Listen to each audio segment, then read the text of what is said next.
Bom, tá todo mundo me ouvindo aí? Bom dia, pessoal, beleza?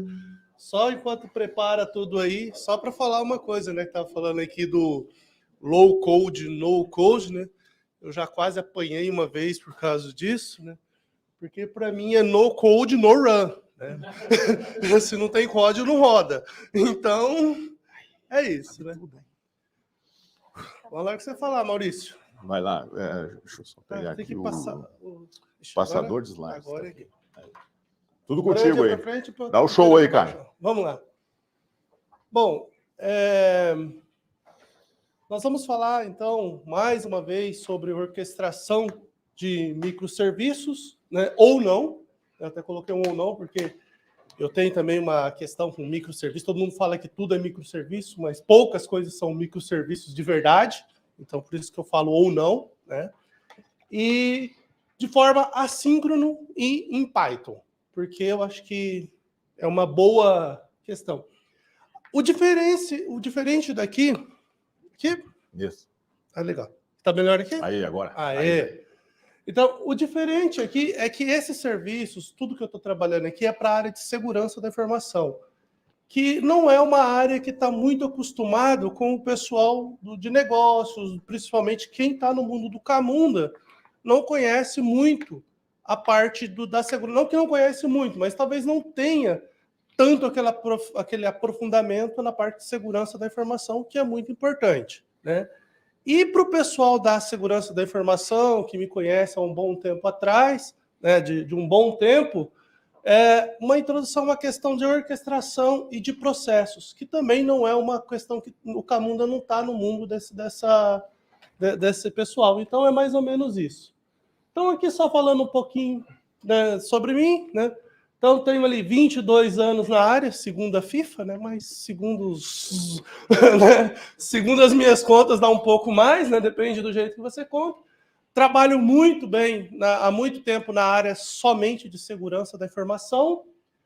Daí tem a parte dos ex ali, né? Que eu sou ex-programador, programei em C, em Perl. Se alguém aí não tem ninguém aqui que é antigo a ponto de conhecer Perl, né, ou os monges do Perl que existiam há muito tempo atrás.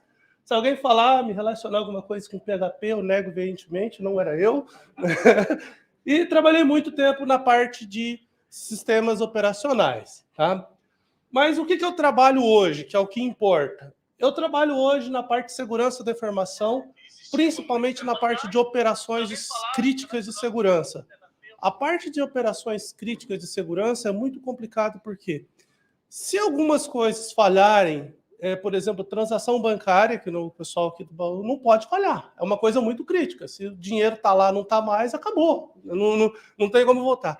E a área de segurança também. Né? Se você falhar em alguma coisa lá, vazou o seu dado. Depois vai lá se explicar lá no olhar digital. Ó, vazou, mas a gente tem backup. Né? Vale muito, né? E eu também trabalho bastante hoje na parte de toda essa parte de DevOps, né, que eu chamo de XYZ VOps. Por que XYZ? Porque tem DevOps, DevSecOps, ChatOps, IAOps, MLOps e outras coisas Ops aí, né? Qualquer coisa Ops, tá? Aqui é o aviso legal, né? Então sempre gosto de falar isso, porque se eu falar besteira, né, tipo isso aqui me libera, né? Então, só para dizer que o conteúdo que está aqui vai ter algumas generalizações, algumas simplificações, mas é isso mesmo. A ideia geral é essa, né? E que as opiniões aqui expressadas são de minha responsabilidade, não expresso as opiniões do meu empregador ou do organizador. Ou seja, tá tudo legal, né? E também dá para poder falar um pouquinho de mal do Java e do Indão, que é uma coisa que às vezes, né, a gente precisa, né? Então vamos lá. Aqui é só um glossário com algumas tecnologias que foi utilizado, que eu utilizo nesse meu case, né? O RabbitMQ, eu creio que todo mundo conhece, é o broker mais queridinho, mais fodão aí do mundo. Nós temos o Celery, que talvez vocês não conheçam, que o Celery é basicamente um executor de código, é um executor de tarefas. Então, você manda ele fazer e ele executa. Ele não importa quem está mandando e nem para onde ele vai fazer e nem o que ele vai fazer. Ele simplesmente mandou executar, ele vai lá e executa. Nós temos aqui o OpenSearch, não sei se vocês conhecem, né? O OpenSearch é a mesma coisa que o Elasticsearch, só que um pouquinho melhor, né? Um pouco mais flexível na parte de desenvolvimento e principalmente que ele é todo OpenSearch, né? Todo open source. Então, ele não tem aquelas limitações de não sei quantos clusters, não sei quantos index, essas coisas, né? Nós temos o Ansible, que talvez vocês também não conheçam, que é uma ferramenta de automação de tarefas, de automação de cloud, de automação de infraestrutura, né? E só por ser powered by Red Hat já merece a menção. Mas ele é uma ferramenta muito incrível. O Apache Pulsar, que é simples um streaming de mensagem, e se você não quiser usar o Pulsar, você pode usar o Kafka, que é praticamente a mesma coisa, né? Só que por uma questão de gosto eu prefiro o Pulsar. E aqui nós vamos falar um pouquinho do Celery Exporter e do Camunda Worker, que foram duas ferramentas que eu desenvolvi para resolver esse probleminha, né? Aqui só uma anatomia, né, de como é uma Celery, que Celery talvez seja coisa que vocês nunca tinham ouvido falar. Basicamente, aqui você tem algumas configurações. Você tem aqui a inicialização da aplicação, que é basicamente onde você faz, né, a instância do Celery.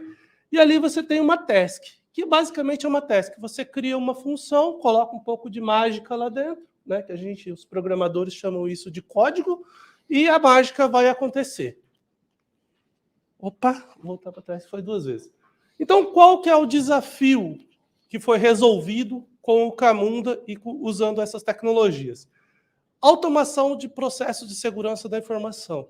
Então, a ideia é você automatizar várias tarefas em cloud, em plataformas, em ferramentas de segurança. Então, é muito comum dentro de várias, provavelmente vocês aí têm várias ferramentas de segurança, todas elas são separadas, cada um tem o seu time, eu tenho um especialista naquilo, e elas não se conversam muito bem, ou quando se conversam, ninguém entende, né?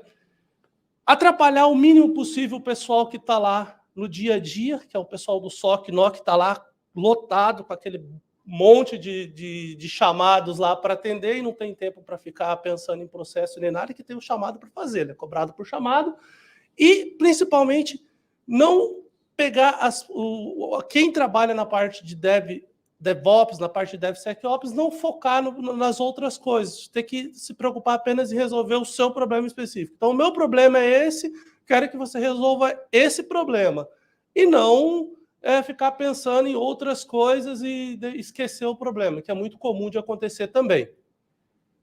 Aqui tem alguma lista de alguns tipos de tarefas que a gente executa, e aqui algumas coisas que você precisa colocar nesse caso.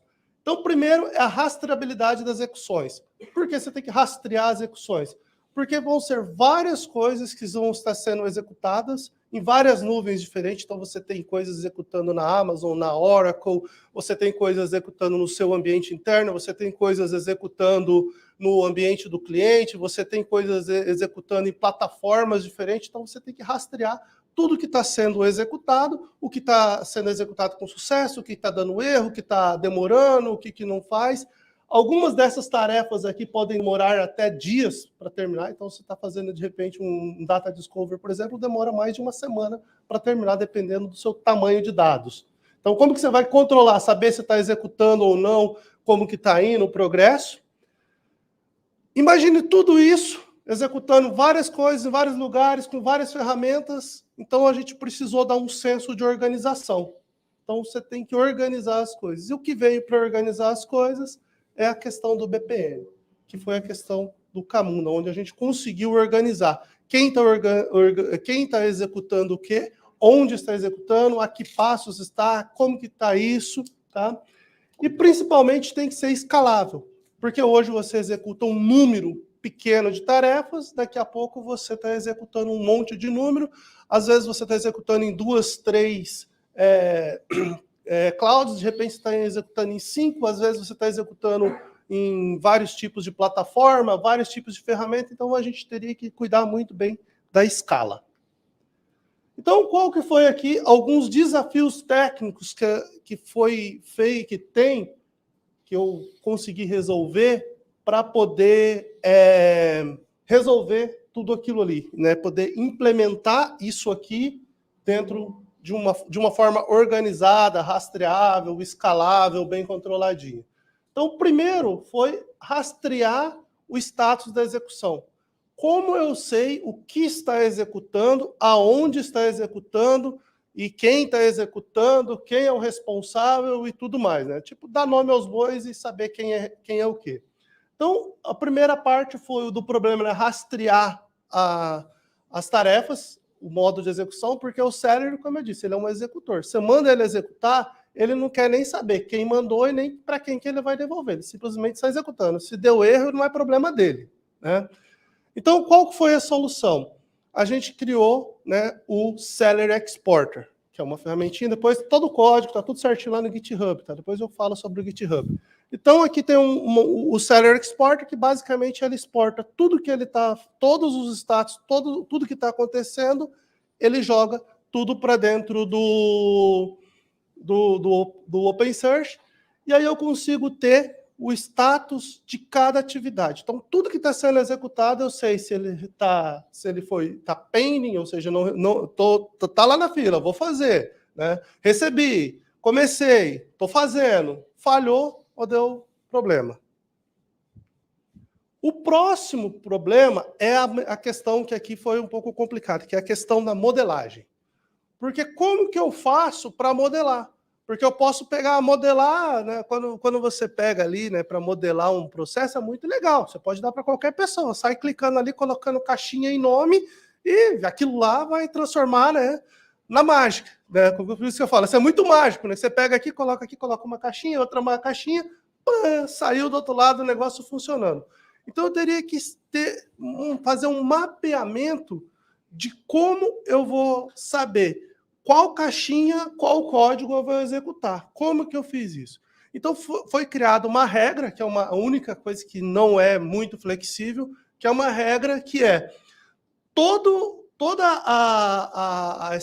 é feito por external task, né? Então, todas as caixinhas ali, todas as tasks, ela tem que ter o ID do nome da tarefa do Celery. Então, se o meu pessoal lá está criando uma tarefa lá no Celery, né? Então, vai criar a tarefa XYZ. Então, a caixinha que vai no modelo vai chamar XYZ. Isso é muito legal porque eu sei o nome daquela tarefa, né? E eu posso usar ela em qualquer modelo. Eu já tenho um modelo lá que está precisando executar essa nova função que foi desenvolvida hoje. Então, eu não preciso mudar tudo, fazer um monte de coisa, mexer em código nenhum. A única coisa que eu preciso fazer é ir lá no meu modelo, colocar aquela caixinha no lugar dela e subir o modelo de novo. As próximas instâncias já vai começar a pegar aquela caixinha, né? Aí aqui é um outro problema que foi... esse foi um pouco difícil de corrigir, que eu acho que vocês também passaram e começaram a ter esse problema também, que é você fazer tudo assíncrono, mas você tem que manter sincronizado. Esse é o pior dos problemas, porque o mundo assíncrono é muito legal, porque você fala assim, pega e faz, pega e faz, pega e faz. Só vai jogando, ela vai fazendo. Mas uma hora aquilo ali vai ser devolvido, pode dar erro, pode dar um erro de negócio, pode dar várias coisas ali. E o que você vai fazer para você informar quem chamou, né? Para você dar o tratamento correto. Se vai para um gateway de decisão, se vai para uma tarefa de compensação, se vai gerar um erro de negócio, se cria um incidente, como que você resolve isso, né? Então, aqui nós temos um primeiro problema. Quando você faz o fetch lock lá do worker do Camunda, ele segura aquilo ali e, tecnicamente, ele espera aquilo ali, você executar aquilo lá para ele liberar aquele worker. Como que você faz isso? Se você manda executar uma tarefa que demora 3 dias, você vai ficar com aquele processo travado lá 3 dias. Ou seja, aquela máquina não pode dar problema, aquela máquina não pode dar pau, não pode sobrecarregar, não pode executar outros processos. E se você precisa de um worker para cada tarefa, isso não vai escalar. Está claro que não vai escalar. Então, como que a gente fez? A gente simplesmente pega, o worker pega a tarefa, ajeita ela certinha e manda para o Celery fazer. E o Celery vai lá e faz. E o Celery tem vários recursos de cluster, de fila para isso, de fila para aquilo, vários recursos que ele consegue, começou a executar, uma hora ele vai terminar. Tá? E o worker precisa saber. Só que o worker, quando ele pega aquilo lá, ele mandou executar, se você não retornar, aquela tarefa está em alguma forma. Daqui a pouco ele vai lá e faz o fetch de novo e fala, ó, isso aqui não está feito, alguém faz e manda para outro worker. Então, a gente fez um controle que é, cada vez que o worker pega, ele joga para o Celery e ele fica controlando. Eu preciso saber se na próxima vez que eu pegar aquela tarefa, se existe aquilo está sendo executado. Então, eu consulto o Celery para ver se o Celery tem aquela tarefa sendo executada. Se aquela tarefa está sendo executada, eu tenho um tempo padrão e falo para o worker, oh, estende o lock aí que eu estou fazendo. Então, aí, essa é a forma que funciona, né? Aí a gente teve um outro problema, né, que é mapear esse processo. Então, cada vez que o worker pega, ele fala assim, ó, Celery, faz aí para mim, só que dá a informação para mim. Então, eu já faço um mapinha. Celery, o worker do Celery tal, a tarefa tal e tal. Então, eu crio esse mapinha ali. Aí, cada vez que eu vou executar de novo, eu faço essa consulta. Um outro problema que a gente tem é quando completa. Tá, eu peguei o worker, né? Então, eu peguei o worker lá, o worker do Camunda pegou e falou, Celery, faz para mim. Aí, beleza, tá lá o Celery. Ó, tá fazendo? Não, estende o lock que eu não terminei ainda. E na hora que ele termina, o que acontece? Né? Ele pode terminar aquilo com sucesso ou falha. Né? Ele pode executar a tarefa ok ou dar uma falha. Então, quando ele faz isso, são duas tarefas do próprio Celery, que a gente chama de chain, né? Que tem um código aqui que dá para visualizar ali, mas funciona mais ou menos assim. No Celery, quando você manda fazer uma coisa, ele tem dois parâmetros, vamos dizer assim, que é tipo assim, Celery, faz isso para mim, quando você terminar, você faz isso. Celery, faz isso para mim, quando você terminar, você faz isso, e se der erro, você faz isso outro. Você executa uma outra task. Então, são 3, quando você manda o Celery fazer alguma coisa, são 3 tarefas que você passa. Uma que ele vai executar logo depois que ele termina, quando tem sucesso. Aí, essa tarefa pega todos esses dados, o resultado disso, mais os dados da tarefa, e vai lá no Camunda e completa a tarefa, atualiza as variáveis e tudo mais, e o processo segue.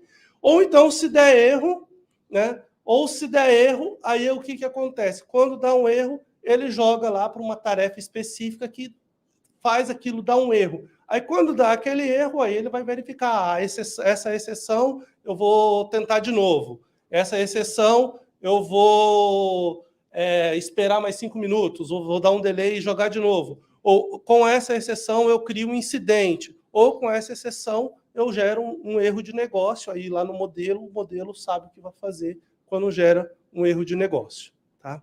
Então, basicamente, esse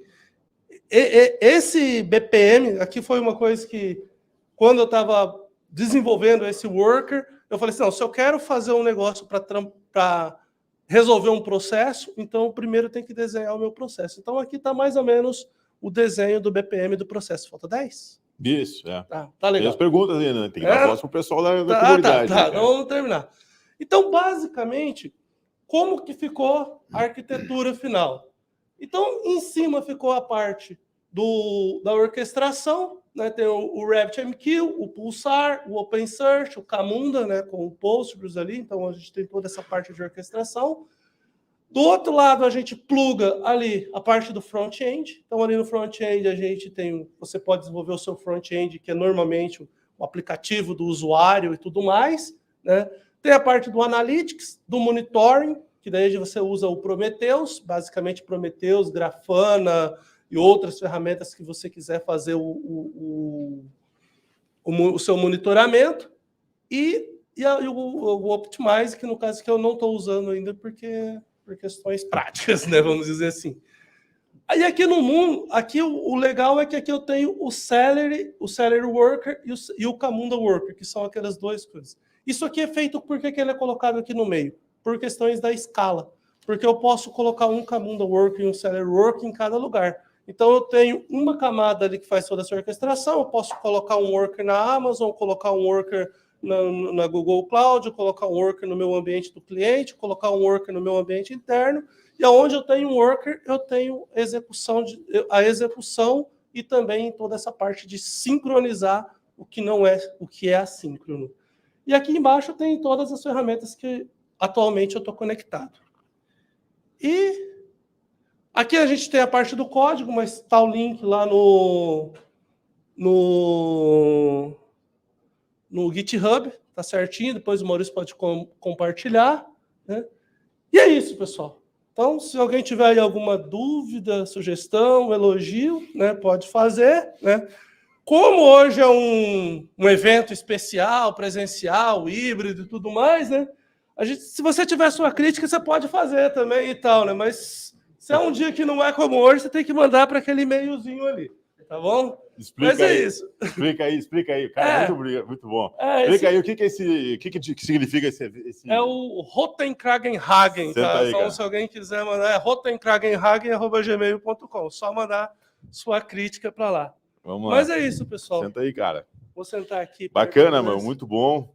E eu acho legal a tua apresentação, assim, tem uns slides bem divertidos, cara. E tu me contou, agora a pergunta é minha, tá? Pessoal, bota a pergunta aí no chat aí, o pessoal também espera aí. Tu falou que a biblioteca Python que tu utiliza para fazer as external tasks, tu compartilhou esse código foi aceito? Me conta aí, conta um pouco mais sobre você. Bom, existe no community, todo mundo aqui deve conhecer o Camunda Community Hub, que é um repositório de comunidade do Camunda, que tem vários repositórios lá. E lá tem já tem uma biblioteca Python para fazer external tasks. E quando eu dei essa ideia lá, que eu comecei a conversar com o mantenedor dessa biblioteca, eu falei assim, cara, vamos fazer o seguinte, a sua ideia é muito legal, eu mostrei o código para ele pegou e falou assim, cara, vamos criar então para você um projeto separado. Então, tanto o Salary Exporter quanto o Camunda Worker e mais alguns exemplozinhos vão ser colocados lá no Camunda GitHub, no Camunda Community Hub. Então vai ter um repositóriozinho lá, só não está lá ainda porque eu preciso adequar algumas coisas do meu código, e principalmente da parte de documentação, que tem algumas coisas que estão em português, quero colocar tudo em inglês e a documentação tem que seguir certinho a documentação dos outros projetos, né?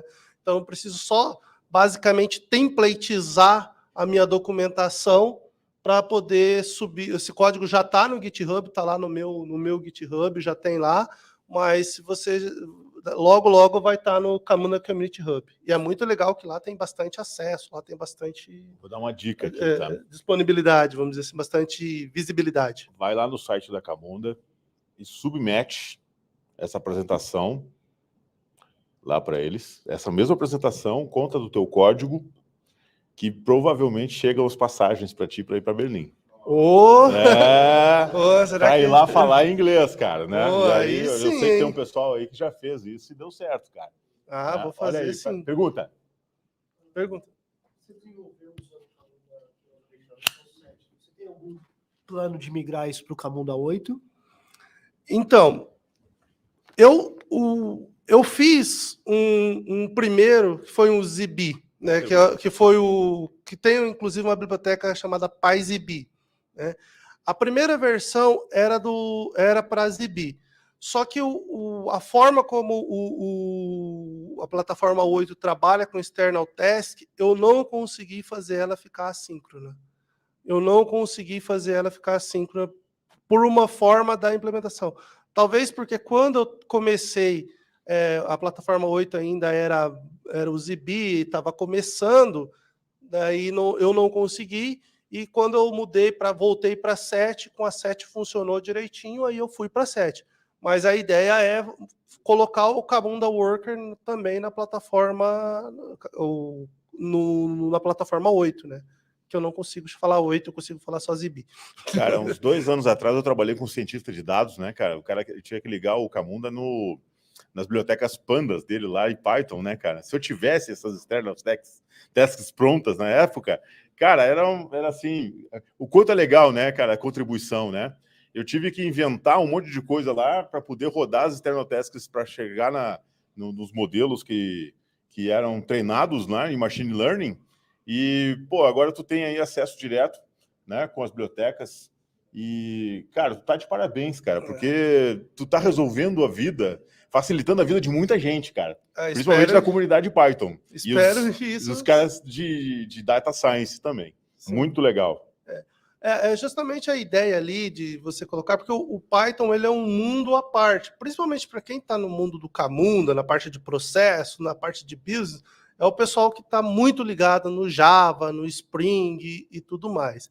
Só que toda essa parte de dados, infraestrutura, segurança, automação de cloud, essas coisas, é o mundo Python, né? Então a ideia desse worker é simplesmente eu tenho uma forma de executar as coisas em Python, usar o código Python que roda em tudo. Então tem biblioteca de machine learning, você tem biblioteca de data science, você tem N coisas, simplesmente com uma tarefinha. Clicou uma caixinha lá, colocou aquele nome, você pode chamar embaixo o que você quiser. A única regra, vamos dizer ali, é que a caixinha que você criar lá no seu modelo tem que ter o mesmo nome da tarefa do Celery. Ou se você quiser também melhorar o meu mapping ali, também pode, não tem problema, tá? Só fazer um pull request lá e estamos aí. Essa é a ideia. Eu não sei o que aconteceu aqui, mas eu tô com uma qualidade baixa aqui do vídeo. Tu pode falar? Fala aí. Pergunta do Vinícius de Moura Silveira. Bom dia. Primeiramente, por que optastes pelo Python? Preferência mesmo ou algo específico que só encontrou nessa linguagem? Já que para JavaScript há um cliente oficial do Camunda. É porque eu não pude colocar lá que eu posso falar mal do JavaScript, coloquei só Java. No próximo eu vou colocar, né? Eu vou poder falar mal do Windows, do Java e do JavaScript. Geralmente o pessoal fala mal do PHP, né? Não, o PHP já está renegado, já foi renegado realmente. Não, é porque o mundo da segurança da informação e da automação, principalmente da automação de infraestrutura, que o pessoal fala lá de infraestrutura as a code, tem security as a code, compliance as a code, várias coisas as a code. Esse mundo é muito Python, e é o mundo que eu trabalho mais, né? Então, por isso que foi feito em Python. E também eu não conheço quase muito. O JavaScript que eu conheço era da época do PHP, então também foi renegado, né? O que levou você a criar isso? Foi uma dificuldade no seu serviço ou só querer mesmo melhorar o que você viu no Python lá? E quanto tempo durou para desenvolver isso? Bom, assim, o que me levou primeiro foi que eu trabalho com segurança da informação. E a gente trabalha, por exemplo, aqui tem um pessoal ali do meu time ali, ó, né, a galera ali, obrigado, né? E eu trouxe alguém para bater palma caso. Mas o que acontece? No mundo da segurança da informação, como provavelmente também em outras áreas, existem muitos especialistas e muitas ferramentas específicas, né? Então é difícil você ter alguém que manja de todas as ferramentas, que entende de todos os serviços. Então é muito difícil você ter esse tipo de pessoa. E outra coisa, colocar essas ferramentas para você tirar o máximo delas, né? Então, muitas vezes você tem uma ferramenta e você tira assim, o mínimo dela. Você usa ela lá no default com uma ou outra personalização para resolver o seu problema e tranquilo. E fazer... Às vezes eu estava até conversando com ele ali atrás, assim... não é visto isso como uma forma de processo. Então, você tem uma ferramenta que faz uma coisa específica, você tem outra ferramenta que faz outra específica, e isso não gera um processo. Então, quem cuida dessa ferramenta não enxerga a outra, não enxerga o que a outra pode agregar com essa. Então, quando você tem uma visão de um processo, você coloca aquilo que a gente está falando, que traz as pessoas de negócio, que traz as pessoas de processo para trabalhar junto, você consegue resolver vários problemas de operação de segurança, né? Então, por exemplo, um dos exemplos é o onboarding de um novo funcionário. O onboard de um novo funcionário é uma coisa complicada. Você tem que criar acesso, você tem que criar autorização, você tem que ter autorização do RH e não sei o quê. Aí todo mundo, cada um sai fazendo uma coisa e ninguém Tem que orquestrar esse pessoal todo, né? Isso. Aí ninguém coloca, tá tudo prontinho, ó. O cara já tem usuário, já tá autorizado, o login tá funcionando, tudo mais. Todo Só que ninguém ligou lá na portaria e liberou ele para subir no prédio. E que é o que acontece em todas as vezes. Então, quando você começa a colocar tanto na área de segurança da informação, que é uma coisa muito crítica, e que é difícil você ter alguém que tem toda essa visão, você coloca junto, você consegue resolver esse problema. E que você perguntou depois também se está sendo desenvolvido um produto, então eu estou desenvolvendo um produto em cima dessa ferramenta, né, dessa arquitetura, né, então estou desenvolvendo um produto para poder utilizar isso já com algumas ferramentas específicas integradas. Muito bom, cara. Muito bom. Salve de palmas aí. Obrigado. Legal, cara. Legal. Parabéns, cara. Parabéns. Muito bom. Matou a pau. E aí, pessoal, vocês que